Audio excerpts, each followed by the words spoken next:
Aston Villa have dropped down to 9th now in the table after losing 3-0 away at Newcastle, who, as a result, are 5th.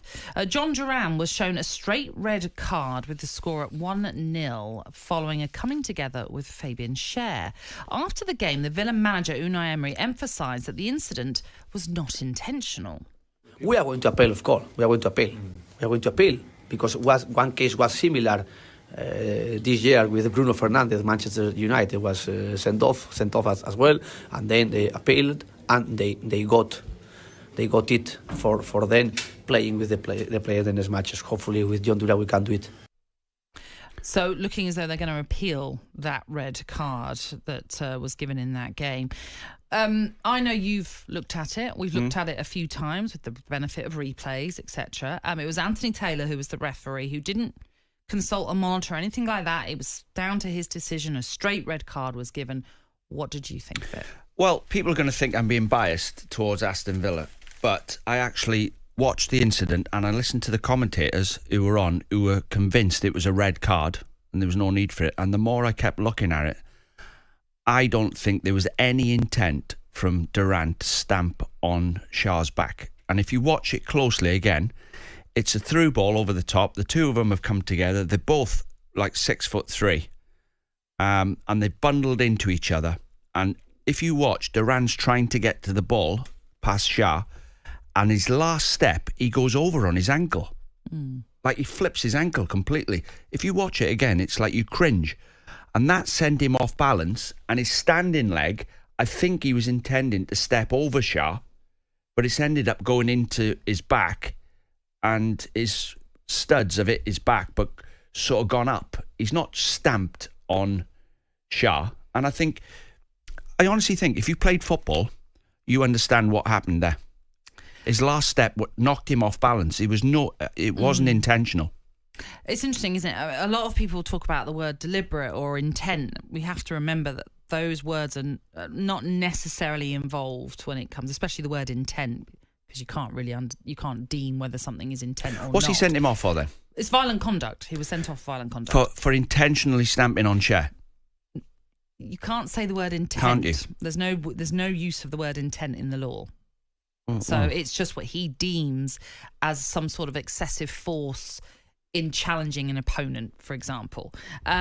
Like you, I can see where you're coming from. It's a clumsy but he's falling, so he's trying to reposition his feet, and actually they're splitting as he's kind of falling, Jhon Duran.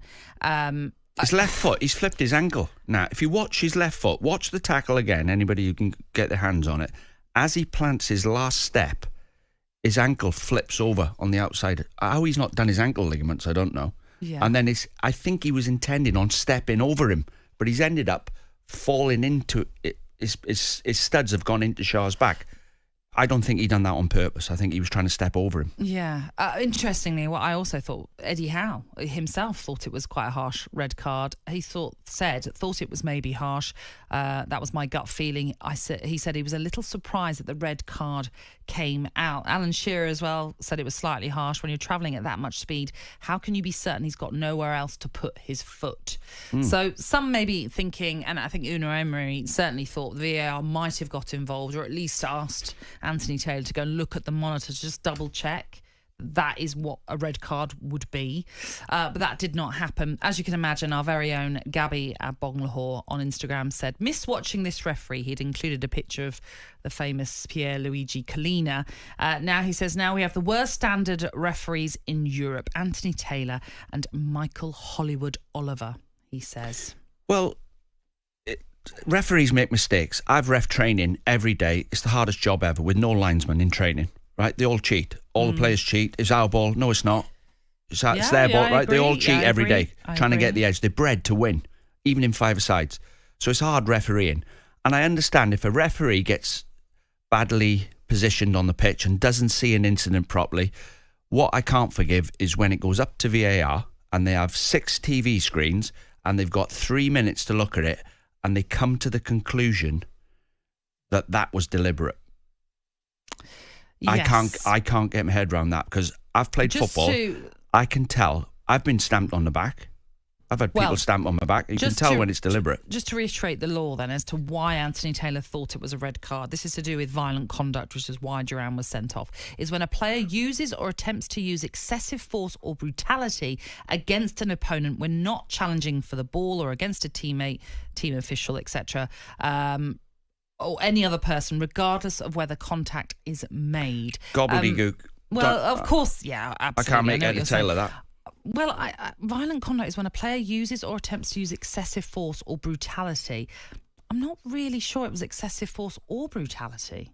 No. Really. So how do you see that, what you just come out with there, all that, the law?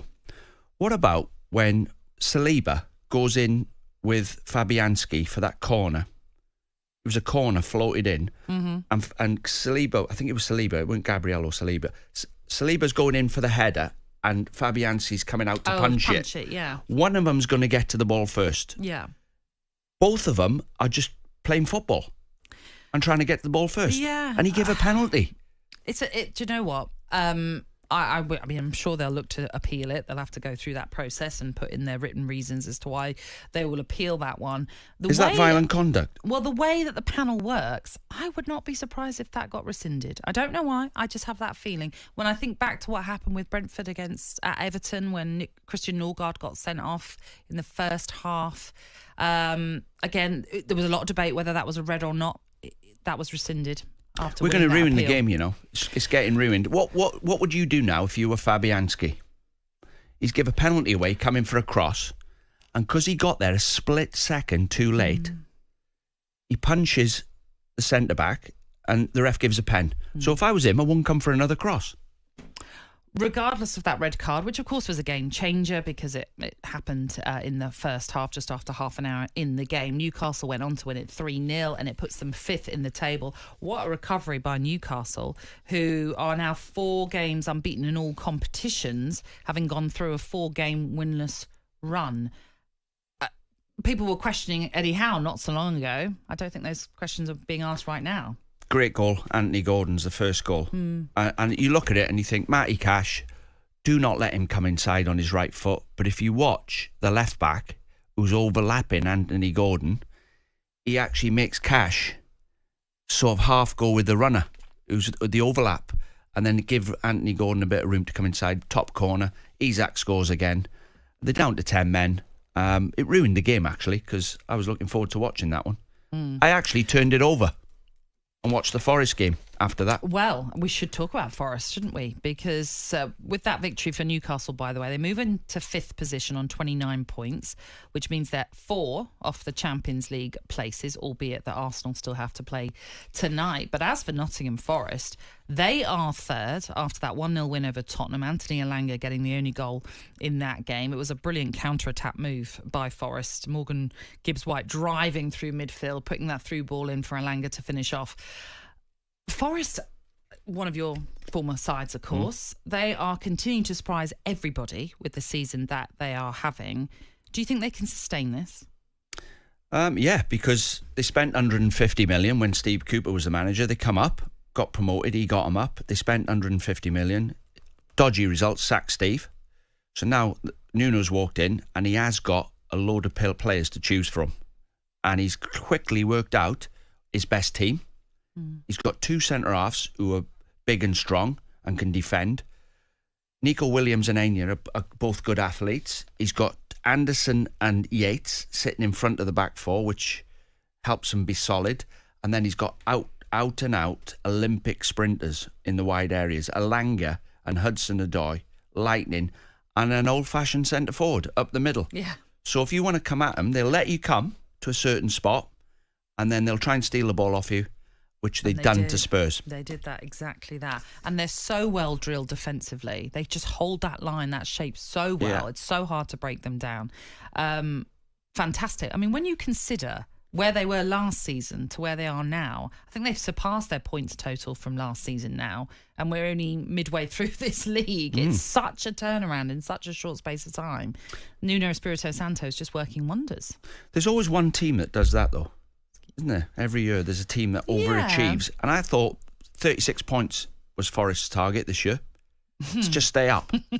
Just keep them up again. I think and they might get there quite easily. Well, they've gone the other way, haven't they? So now they can start looking at 30 years since Brian Clough took them into Europe. Wow. They won the Champions League, well, the European Cup twice.